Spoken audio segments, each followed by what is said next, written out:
Well, I'm spicing up my potatoes. I do love these Carisma potatoes, Mike. I'm going to tell you all about them in a minute.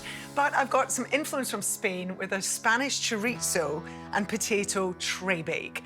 This is just such a good way to do potatoes. Really easy midweek family meal. These Carisma potatoes are grown in the rich soils of South Australia's Riverland and Mallee regions. They're grown and harvested all year round, producing around 20,000 tonnes annually.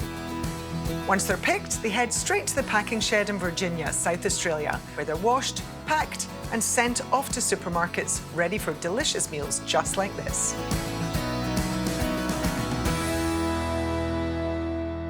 So, Mike, can I get you chopping up the capsicum first for me? How do you want it chopped?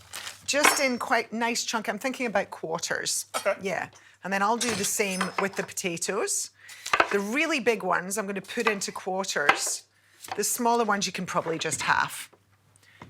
And the trick with this one is, God, I just think potatoes and chorizo. It's kind of, you know, I grew up with sausage and mash. Yeah. This is like an elevated sausage and mash, having chorizo with potatoes. I don't think anything makes me happier. And the trick here is with this extra spices. So not just the chili, but we've got some paprika. You can use smoked, hot, or sweet paprika here, whatever your preference is. I'm going to get you to slice up a chili for me and then just slice the chorizo. Yeah. You know, with Spanish food, it's obviously it's very light, very spicy, you know, typically tapas sort of style. But chorizo, they use it so much and so creatively in so many things. I love it. And, you know, I know we shouldn't be eating too many processed meats, but when you pair them up with loads of plant food, you're getting the protection of all that fibre and the phytonutrients in there too. I think that's a very different thing to just eating loads of processed meat without that plant food. Yeah. So the Spanish diet is really generally pretty healthy. I'm also adding additional fibre and plant protein with my chickpeas. So again, this comes down to that balance of different flavours. I've got some oregano going in there and my paprika and, of course, extra virgin olive oil. It's a Spanish dish, so I know I'm always using extra virgin olive oil. A good whack of salt in there and some black pepper. I'm going to put it all in the tray bake. This will cook for about half an hour. Then we'll add in our olives and our cherry tomatoes. But we are going to make a little, actually, what I'll get you to do, Mike, is you could just chop that up for me. So give this a good mix just so that the oil is coating all of our veggies here. And then I'm going to bring up my baking tray. I've just lined this with some baking paper. Tip your veggies out. And the other thing I love here is using a legume in a meal that's not a vegetarian meal. Chickpeas go really well in this dish. It's a lovely mixture. Roasted chickpeas as well, one of my favourite snacks. Yeah. They're just beautiful and crunchy and delicious. And it takes in all the flavour as well as it cooks. Yeah.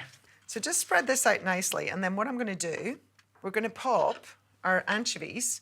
And if you're thinking, I hate anchovies, honestly, when they're in a dressing like this, they melt down to nothing. You don't even taste the fishy flavour, right?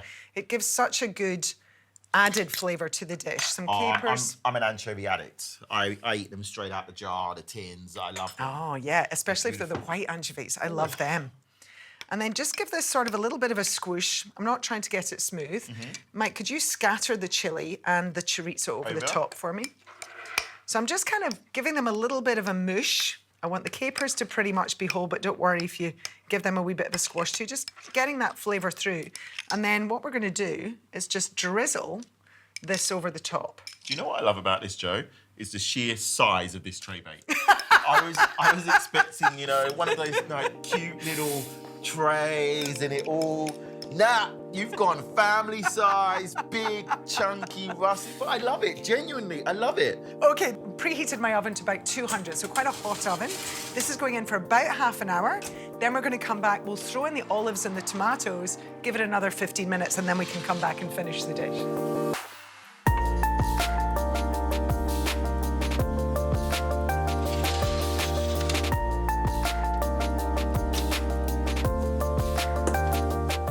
wishing you're here with us. Doesn't that look good? It looks so good, I already snuck a piece of chorizo. Oh, did you? When I wasn't looking. Look what happens. That's how good this is. Now, just a little tip. I actually cooked my potatoes for a little longer than I said originally. Now, I'm just literally going to load this. You don't have to be fancy with a dish like this. This really is comfort food at its best. Load it all onto the tray. And the way I like to serve it is right in the middle of the table. Let everyone help themselves. Actually, I'm just going to put this down, make it easier for myself. And remember that potatoes, sometimes, you know, people forget how much nutrition is actually in a potato. There's a reason that this was a staple food in places like Ireland and Scotland, because one, you've got that fibre, you've actually got loads of antioxidants, so many nutrients in a potato. So it's not a carb that people think. It contains, and it doesn't even have that much carbohydrate, actually, when you leave your potatoes in this whole form. So you know what? They're actually a really, really good, convenient, budget-friendly food for you to be including. And it's all about how you cook them and what you have with it. So you can go ahead and scatter your parsley, thank you. I'm just going to, for a bit of freshness, put a wee bit of lemon rind onto the top. But I'm just going to use the rind so that I'm not adding too much extra juice. I want the juices that are already there in the pan. There we go. Just lifts it instantly, right? You get Yeah. a beautiful hit of lemon. That is beautiful. Yeah, amazing. Good enough to eat? Oh, it's fit for a feast.